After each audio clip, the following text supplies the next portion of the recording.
अध्यात्म विज्ञान कोई धर्म या संप्रदाय नहीं है, ये स्पिरिचुअल साइंस है जो कुदरत के कानून पर आधारित है।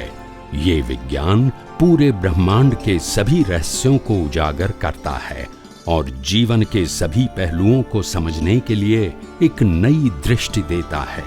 इसी को आर्ट ऑफ विजन कहते हैं, दुनिया को देखने की एक नई दृष्टि, जो अध्यात्म विज्ञानी परम पूज्य स्वामी श्री कमलेशानंद जी के निर्देशन में सनातन सत्य का अनुसंधान कर हमारे जीवन को प्रकाशित करे। जय सच्चिदानंद। કુદરતનો કાનૂન કેવો છે તને એ સમજવાની જરૂર છે. અને મને મારા જીવનની અંદર ઇમ્પોર્ટન્ટ છે લો ઓફ નેચર. એને જેમ છે તેમ રિયલાઇઝ કરવું, પબ્લિશ કરવું, જેથી લોકોની અંદર જે રિલેટિવ ટ્રુથના જે કન્ફ્યુઝન છે એ ખલાસ થઈ જાય. રિલેટિવ ટ્રુથના કન્ફ્યુઝન, રિલેટિવ ટ્રુથ એક ભ્રાંતિ છે. શું છે? રિલેટિવ ટ્રુથ રોંગ નથી, પણ રિલેટિવ ટ્રુથને માનવું એ ભ્રાંતિ છે. રિલેટિવ ટ્રુથ એ કુદરતી ઘટના છે, પણ એને માનવું એ ભ્રાંતિ છે. શું છે? કારણ કે રિલેટિવ ટ્રુથ એ કર્મના ભોગવટાની કુદરતી બનાવેલી અવસ્થા છે. એના તમારે ઓબ્ઝર્વ કરવાનું છે.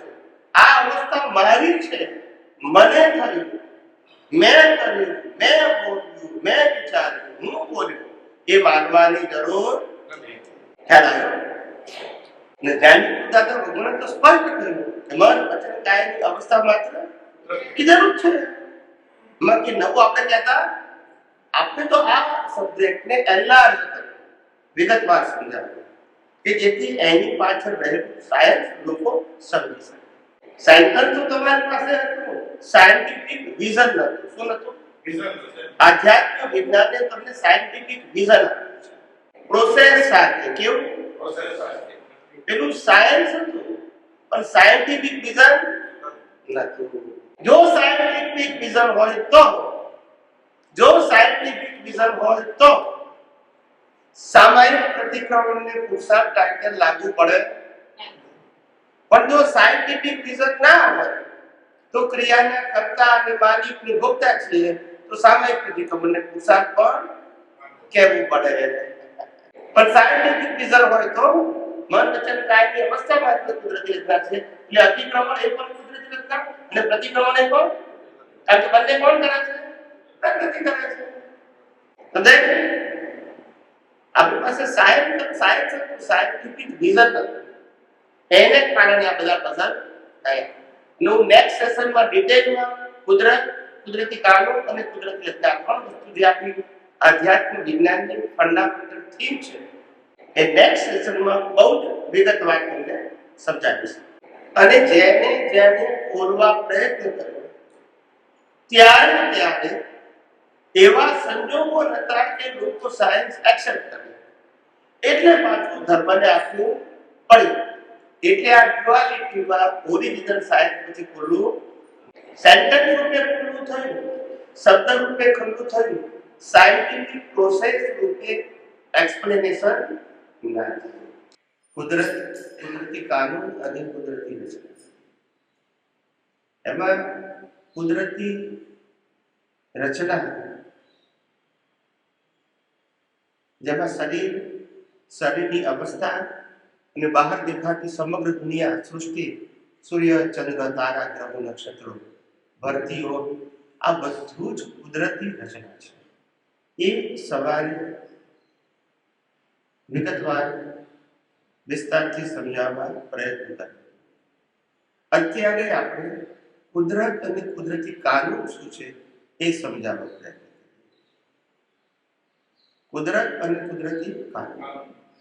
કુદરત, કુદરતી કાનૂન અને કુદરતી રચના આ આધ્યાત્મ વિજ્ઞાનનું મૂળ થીમ છે. અને આ ત્રણ વસ્તુને આપણે સાયન્ટિફિક પ્રોસેસ કહીએ છીએ. એ સાયન્ટિફિક પ્રોસેસનું ટાઇટલ છે વ્યવસ્થિત સત્ય. એટલે આ ત્રણ વસ્તુ ના સમજાય તો વ્યવસ્થિત સમજાય. હવે આપણે પહેલી વાત કરીએ, કુદરત એટલે શું? કુદરત એટલે 6 સનાતન તત્વો, 6 સનાતન તત્વનું એક નામ કુદરત. દુનિયાના સામાન્ય જીવોને આ દુનિયા કુદરતે બનાવી છે અને કુદરત ચલાવે છે એ સાયન્ટિફિકલી ન સમજાવવાથી આ દુનિયા ભગવાને બનાવી અને ભગવાન ચલાવે છે એ જ આપણા ધર્મના ધર્મગુરુઓ આપણને કહે છે. એ ધાર્મિક સત્ય છે, સનાતન સત્ય, એ સાંપ્રદાયિક સત્ય છે, સાયન્ટિફિક ટ્રુથ નથી. હવે વેદાંતની અંદર પણ 6 તત્વની વાત છે, આગમની અંદર પણ 6 તત્વની વાત છે અને ગીતામાં પણ 6 તત્વની વાત છે. 6 તત્વની વાત નવી નથી, પ્રેઝન્ટેશન નવું છે, પણ પ્રિન્સિપલ તો એક જ છે. હવે 6 તત્વમાંથી વિશ્વના તમામ સાયન્ટિસ્ટો, ભૌતિક વિજ્ઞાનીઓ, મટીરિયલિસ્ટિક સાયન્ટિસ્ટો, એ બધા 6 માંથી 5 તત્વોને એક્સેપ્ટ કરે છે. દુનિયાના તમામ સાયન્ટિસ્ટો, ભૌતિક વિજ્ઞાનીઓ 5 તત્વોને એક્સેપ્ટ કરે છે કે આ દુનિયા 5 તત્વથી બનેલી છે. અને આધ્યાત્મ, એ ફિલોસોફી છે, સ્પિરિચ્યુઅલ સાયન્સ, એ સનાતન ફિલોસોફી છે. સનાતન એટલે કાયમ, જેનો કોઈ ક્રિએટર ના હોય, જેની બિગિનિંગ અને એન્ડ, અને જે પરમેનન્ટ હોય અને જે બધી જ અવસ્થાઓને લાગુ પડે. 5 જ્ઞાનેન્દ્રિયોથી અનુભવાતી એક પણ વસ્તુ 5 તત્વથી બહાર નીકળે અને એ 5 તત્વોને અને તત્વની અવસ્થાને જાણનાર, પ્રકાશનાર એ આત્મા છે. 5 તત્વો જડ છે પણ કાયમના છે. માત્ર 5 તત્વોને ઓળખવું, સમજવું અને એના સિદ્ધાંતોનો દુનિયામાં લોકોને બેનિફિટ થાય એવો ઉપયોગ કરવો, એનું નામ ભૌતિક વિજ્ઞાન. આ દુનિયામાં જેટલી પણ શોધખોળ થઈ છે સાયન્ટિસ્ટો દ્વારા, એ 5 તત્વનું ફળ છે. એ 5 તત્વો કઈ રીતે કામ કરે છે એના આધારે બધી શોધખોળ થઈ છે. એટલે વિશ્વના તમામ સાયન્ટિસ્ટો 5 તત્વને એક્સેપ્ટ કરે, પણ એ લોકો 6થું તત્વ આત્મા એને સ્વીકાર કરતા નથી. માટે 5 તત્વનું સાયન્સ સાચું છે પણ સંપૂર્ણ નથી. અને આધ્યાત્મમાં 5 વત્તા 6થું તત્વ આત્મા મૂક્યું એટલે એને આધ્યાત્મ કહેવાયું. આત્મા કાઢી નાખવું તો ભૌતિક છે. એટલે કે સાયન્સ વર્લ્ડમાં 2 પ્રકારના નામ. શું કીધું? સાયન્સ 2 પ્રકારના નામ. સાયન્સ એક જ પ્રકારનું છે. જે લોકો ભૌતિક વિજ્ઞાનની વાત કરે છે એને 5 તત્વની વાત કરે છે. જે આધ્યાત્મની વાત કરે છે 5 વત્તા 6 આત્મા તત્વ, તો આધ્યાત્મ થઈ ગયું. ભૌતિક વિજ્ઞાન દુનિયાના લોકોના બેનિફિટ માટે ઉપયોગ થાય છે અને આધ્યાત્મ વિજ્ઞાન મનુષ્યોને જન્મ મરણથી મુક્ત થવા માટે ઉપયોગ થાય છે. બસ પેલો સારી રીતે સંસાર ચલાવવા માટે ઉપયોગી છે ભૌતિક વિજ્ઞાન, પેલું જન્મ મરણથી મુક્ત થવા માટે આધ્યાત્મ વિજ્ઞાન છે. પણ દુનિયામાં વિજ્ઞાન 2 પ્રકારના ના, પણ વિજ્ઞાન ન સમજવાથી વિશ્વની અંદર અનેક ધર્મો પ્રચલિત થયા.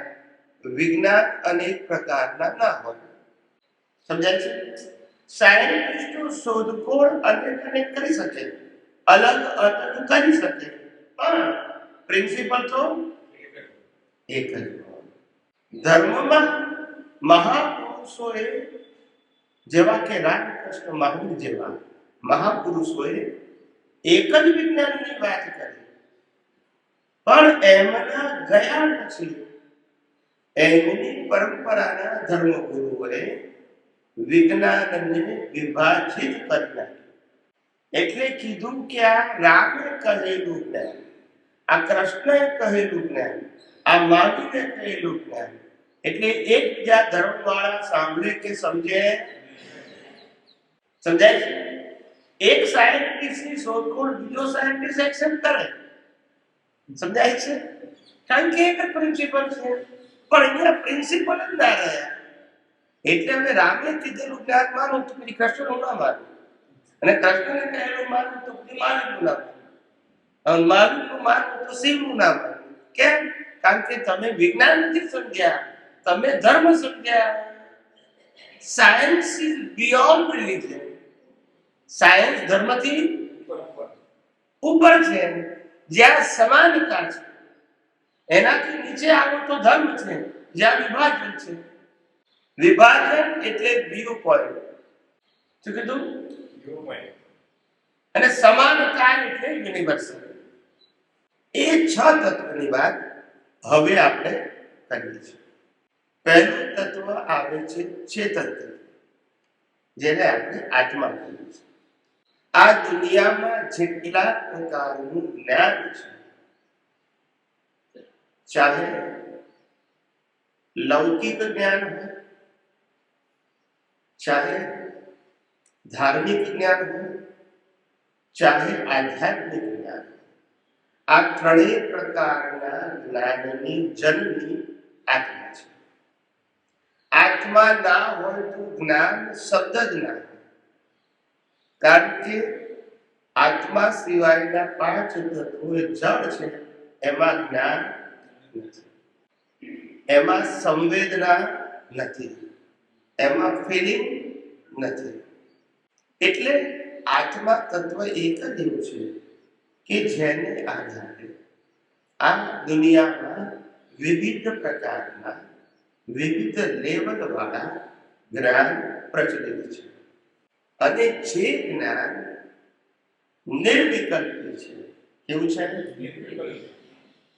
જે જ્ઞાન યુનિવર્સલ છે, જે જ્ઞાન જીવ માત્રને લાગુ કરે છે, એ સનાતન સત્ય છે. એને વ્યૂ પોઈન્ટ સાથે કોઈ લેવા દેવા નથી. એટલે છેલ્લામાં છેલ્લી જ્ઞાનની દ્રષ્ટિ એ સનાતન સત્ય. કયું સત્ય? લૌકિક સત્ય નહીં.